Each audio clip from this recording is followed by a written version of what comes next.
100 জন খ্রিস্টানকে যদি একই প্রশ্ন করে তোদের ভগবানকে, একবারই বলবে আমাদের ভগবান ঈশা মসীহ, যিশু খ্রাইস্ট।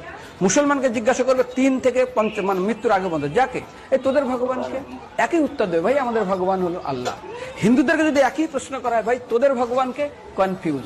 100% হিন্দু 100% কনফিউজ, জানে না ভগবানকে। দ্বিতীয়ত, যদি তুই মুসলমানকে জিজ্ঞাসা হয় তোরা মসজিদে কেন যাচ্ছিস, ওদের শিখানো হয় মসজিদে যেতে হবে নামাজ আদায় করার জন্য। সপ্তাহে ওরা 100% একদিন মসজিদে যাবেই। তুমি যদি খ্রিস্টানদের জিজ্ঞাসা করো তোমরা কেন কোথায় যাবে, কোথায় যাও না, আমাদেরকে একদিন তারা চার্চে যাবে। কেন? ঈশ্বরে প্রার্থনা করার জন্য। ওদের শিখানো হয় জন্মের থেকে, এটা সংস্কার। আর হিন্দুদের যদি জিজ্ঞাসা করে তোমরা মন্দিরে কেন যাচ্ছ, হ্যাঁ আমার ছেলের বিয়ে হচ্ছে না, আমার মেয়ের বাচ্চা হচ্ছে না, আমার বাবা হসপিটালে আছে, কালকের আমার মামলার ডেট আছে, আমার ব্যবসা খুব খারাপ, আমার শরীর খুব খারাপ।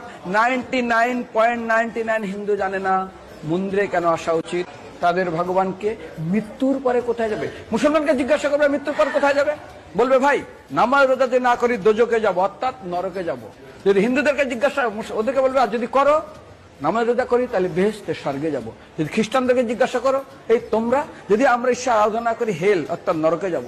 যদি বলা হয় যদি করো ঈশ্বর আরাধনা তাহলে তোমরা হেবেন স্বর্গে যাব। আর হিন্দুদেরকে বলে যে তোমরা মরার পরেই 99% হিন্দু এটাই বলে, মিথ্যাই বলে, আমার বাবার সজ্ঞানে স্বর্গে গিয়ে বসেছে। তোর বাবা কি জমি কেনা আছে নাকি স্বর্গে?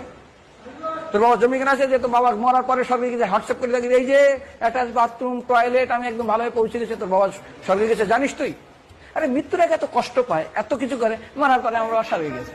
আরে যখন পুলিশে কোনো কয়েদি কোনো অপরাধীকে ধরে 2-4 ডান্ডা মারে, তারপর থানায় গিয়ে আরো ট্রিটমেন্ট করে, তারপরে কোর্টে বিচারে, তারপর জেল কাটে, মৃত্যুর আগে এত কষ্ট করে আমরা মারা যাই, মারা পরে আমরা স্বর্গে গিয়ে বসে আছে, ওর বাবার জন্য সুযোগ কেনা আছে না, এরকম বলা